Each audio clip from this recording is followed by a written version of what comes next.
Bonjour. J'ai rencontré des chrétiens tout à fait particuliers cette dernière semaine.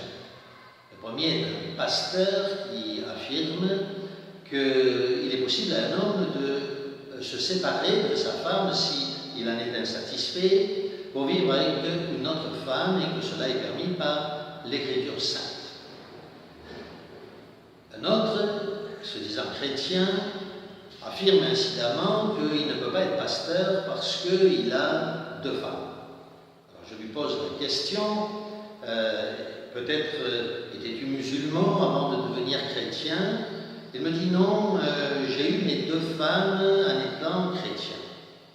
Il a donc une première femme dans le nord de son pays, dont il a 5 enfants, et il vit avec une autre femme dont il a un enfant.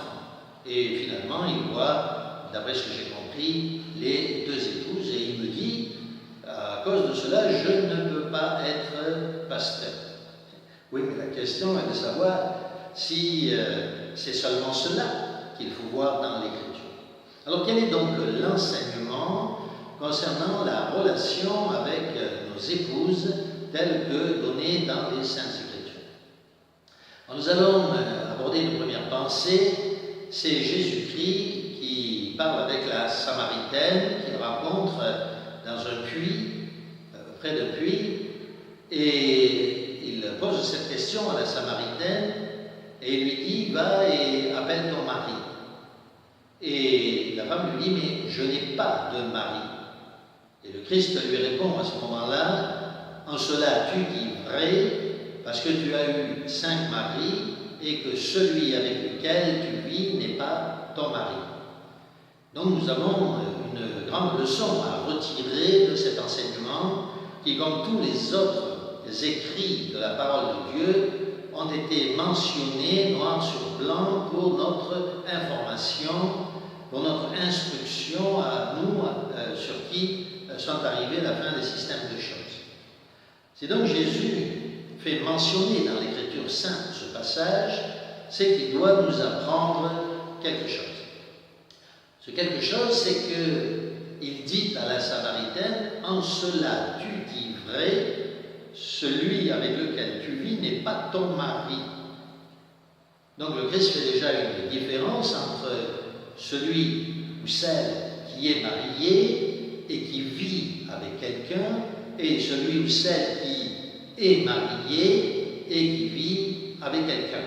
L'un est marié, c'est-à-dire scellé dans une alliance contractée entre les deux et avec le Seigneur, car c'est une corde à 3 fils, ne l'oublions pas, et celui qui vit maritalement.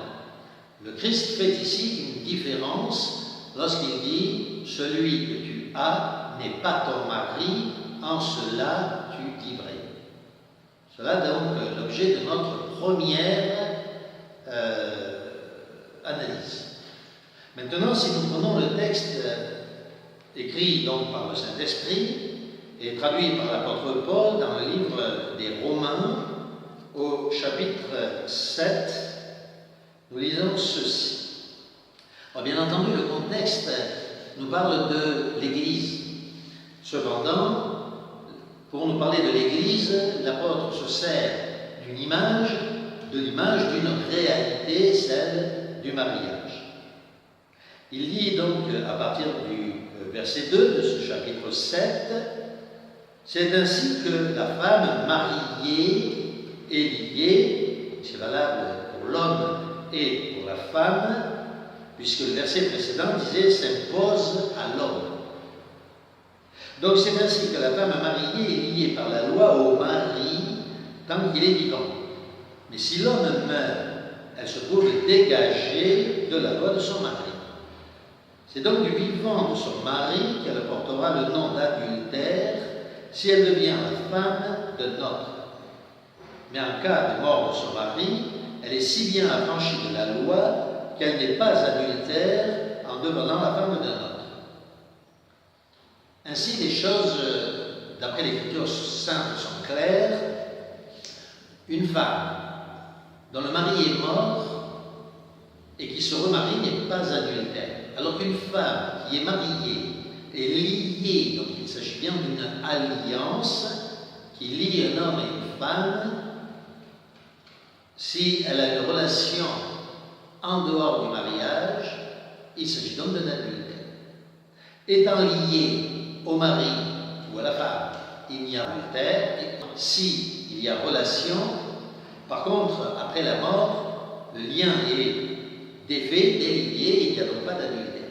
Donc les choses sont ici opposées et en conséquence, on doit en tirer les conclusions, à savoir que lorsqu'un homme et une femme sont mariés, ils sont indéfectiblement liés par une alliance qui les engage. Et donc le mariage est nécessaire à la relation du couple. Il s'agit d'une alliance sacrée. C'est ainsi que si nous prenons ce qui est dit dans le livre de Malachie, un texte que nous connaissons tous parfaitement, mais nous allons ensemble le reprendre et en faire la lecture. À partir du verset 13 du chapitre 2, il est dit, voici, donc ce passage s'adresse au peuple d'Israël qui était repris par le Seigneur, et bien sûr, il s'agit de remplacer le mot Israël par chrétien pour comprendre que ce texte s'applique de la même manière aux chrétiens d'aujourd'hui. Donc le Seigneur dit à Israël, et il dit aujourd'hui aux chrétiens, voici une seconde chose que vous faites. Vous couvrez de larmes l'autel de Yahweh, donc de Jésus-Christ aujourd'hui, avec lamentation et gémissement, parce qu'il se refuse à se pencher sur l'offrande et à l'agréer de vos mains. Et vous dites, pourquoi? C'est que Jésus-Christ, Yahweh, est témoin entre toi et la femme de ta jeunesse que tu as trahie, bien qu'elle fût ta compagne et la femme de ton alliance. N'a-t-il pas fait un seul être qui a chair et souffle de vie? Et cet être unique, que cherche-t-il? Une postérité donnée par Dieu. Respectez donc votre vie. Ici donc, il est bien question toujours de cette alliance entre l'homme et la femme. Le Seigneur dit bien même qu'il a créé l'homme et la femme comme un seul être.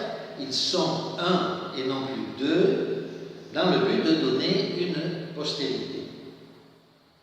Et il utilise encore une fois le mot de alliance. Et le Seigneur, Yahweh dans le passé, Jésus-Christ aujourd'hui, dit bien à ces chrétiens, à ces Israélites du passé, que c'est une chose abominable qu'ils font d'avoir trahi l'épouse de leur jeunesse, celle avec laquelle ils ont contracté une alliance devant Dieu, au nom de Dieu. La corde à trois fils dont nous parlions précédemment. Et nous terminerons ce cours exposé. Il est évident que nous pourrions citer de nombreux textes, et donc je vous propose de prendre avec moi 1 Corinthiens chapitre 6. Donc 1 Corinthiens chapitre 6 à partir du verset 9. Ne savez-vous pas que les injustes n'hériteront pas du royaume de Dieu? Ne vous y trompez pas, ni impudiques, ni idolâtres, ni adultères, ni dépravés, ni gens de mœurs infâmes, ni voleurs, ni cupides, pas plus qu'ivrognes, insulteurs ou rapaces, n'hériteront du royaume de Dieu. Je reprends le verset en enlevant tous ceux qui ne concernent pas notre discussion aujourd'hui. Ne savez-vous pas que les injustes n'hériteront pas du royaume de Dieu? Ne vous y trompez pas, ni adultères n'hériteront du royaume de Dieu. Et le verset continue en disant, et cela vous l'étiez bien quelques-uns, mais vous vous êtes lavés, vous avez été sanctifiés, vous avez été justifiés dans le nom du Seigneur Jésus-Christ par l'Esprit de notre Dieu. Oui, les choses sont claires dans l'Écriture sainte. Lorsqu'une alliance a été contractée entre un homme et une femme chrétiens, il est évident que cette alliance est indéflectible. Elle ne peut être rompue qu'à deux conditions. Comme le dit le Seigneur Jésus-Christ, sauf pour motif de pornéia, c'est-à-dire de pornographie, qui implique l'adultère, la fornication dans le sens où on l'entend aujourd'hui, c'est-à-dire une relation avec une personne non mariée, mais aussi la bestialité, tout ce qui est lié à la pornographie, puisque la racine du mot pornographie en grec est bel et bien le terme pornéia. Donc, sauf pour motif de pornéia, on ne peut divorcer avec son épouse. Et comme nous l'avons lu dans Romains juste précédemment, bien sûr, lorsque le conjoint est décédé, il est possible de se remarier sans commettre pour autant de péché. Donc les deux seuls motifs qui permettent la séparation et le remariage, c'est 1. La pornéia, 2. Le décès du conjoint. Et pas autre chose. Toute autre chose que l'on pourrait y ajouter n'est que pratique de la chair et conduit assurément à l'adultère.